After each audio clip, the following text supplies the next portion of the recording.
Assalamualaikum, salam sejahtera. Untuk segmen Zoom dekat-dekat hari ini, saya nak bawa anda untuk kita meninjau seketika di Pusat Pameran dan Dagangan Antarabangsa Malaysia, MITEC, yang merupakan salah satu pusat pemberian vaksin PPV yang baru saja beroperasi iaitu semalam.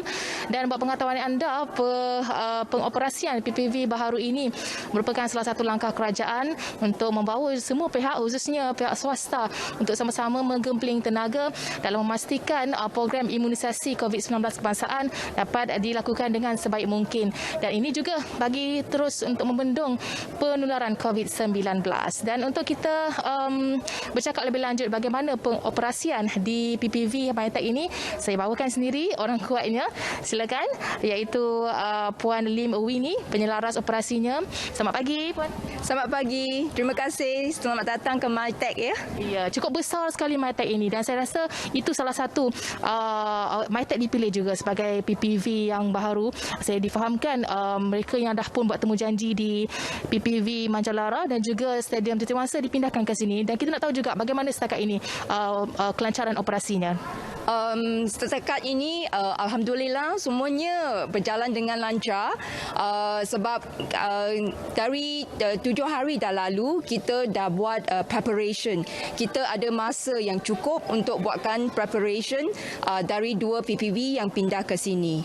Ya. Dari segi kita tahu ini sangat penting, aspek keselamatan, kebersihannya dan juga kecukupan keanggotaan kaki tangan itu sendiri. Difahamkan juga mendapat sukarelawan yang turut bantu juga kan. Jadi bagaimana, dan juga penjagaan SOP dari segi setiap aspek. Saya difahamkan hanya satu pintu saja yang dibuka tadi, saya nampak di pintu selatan ya. Macam mana Puan?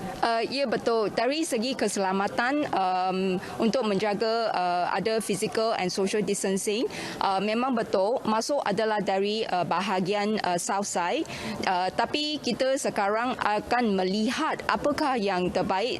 Kita masih buatkan tweaking lagi, sebab kali ini adalah untuk warga emas, jadi kita nak bagikan mereka keselesaan bila dah masuk dalam hall ni, tak perlu berjalan terlalu jauh. Kita masih lagi memperbaiki mana-mana aspek atau area untuk menjaga mereka masuk dengan selesa, seamless proses dia. So kita ada lebih kurang banyak petugas kat sini, dari pihak kesihatan kepada petugas sukarelawan. Jadi jumlahnya lebih kurang dalam 250 sampai 300 petugas-petugas berjumlah kat sini. Ya. Dari segi waktu operasi tu macam mana? Waktu operasi sekarang adalah dari Isnin ke Jumaat, 8 pagi sampai 5 petang. Tapi kita akan tengok dari minggu ke minggu. Dari segi jangkaan pemberian dos itu, berapa banyak yang telah pun diperuntukkan, dan saya yakin pasti dari semasa ke semasa akan ada penambahan itu sendiri kan? Memang betul. Buat sementara ni, because dari PPV Titiwangsa adalah yang terbesar dalam lingkungan 1,600 sehari, campur dengan PPV dari Manjalara lebih kurang 800. Jadi jumlahnya dalam lingkungan 2,400. Kemungkinan besar akan dinaik juga, tapi untuk minggu yang pertama kita kekal dan tunggu arahan untuk minggu-minggu yang akan datang. Tapi sebagai maklumat yang didapati, kita akan scale. Macam mana kita scale, kita tengah buat perbincangan lagi.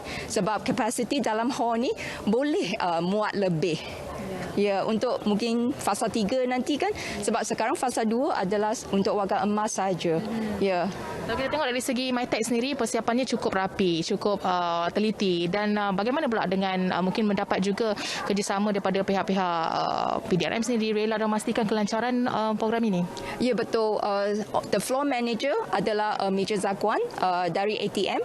So dia yang coordinate dengan semua pegawai-pegawai petugas dari polis, sukarelawan dengan pusat kesihatan.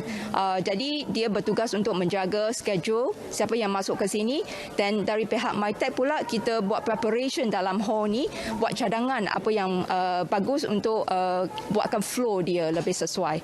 Ya, I rasa dari dua PPV, petugas-petugas kesihatan dengan ATM, mereka dah banyak pengalaman. Jadi kita ada buat pertukaran dan pembaharuan untuk improvise lah macam mana kita nak melancarkan seluruh program kat sini.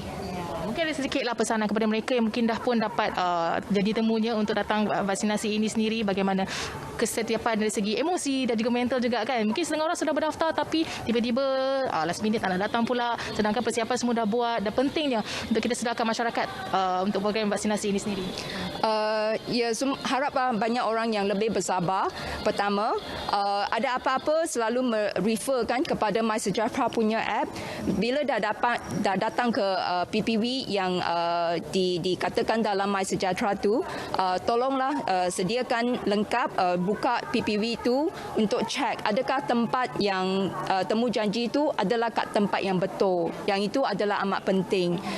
Lepas tu bawalah pen sendiri bila datang ke mana-mana PPV. Sebab kita pun nak reduce kan the contact to any of the public item, nak guna untuk menulis ke macam mana in order to take care of sendirilah. Ya, tapi dari segi kelengkapan, sanitization semua dah dibuat dalam hall. Hari-hari hall juga akan disanitize untuk menjaminkan keselamatan semua orang. Terima kasih banyak Puan Louie ini bersama kami untuk segmen Zoom dekat-dekat ini. Jadi kepada anda semua, itu antara yang dapat saya bawakan seketika di MyTech ini untuk kita melihat bagaimana PPV yang beroperasi di sini. Dan kepada anda yang belum lagi berdaftar, daftarlah dengan segera di MySejahtera untuk kita sama-sama bantu sebenarnya dengan usaha kita mendapat vaksin ini. InsyaAllah ia mampu untuk kita mengurangkan dan sekaligus insyaAllah untuk kita terus menghentikan barah COVID-19 ini dalam komuniti kita. Jadi sekian saja dari saya Zira Zamri, kembali bersama rakan pengacara Selamat Pagi Malaysia di Angkasa Puri.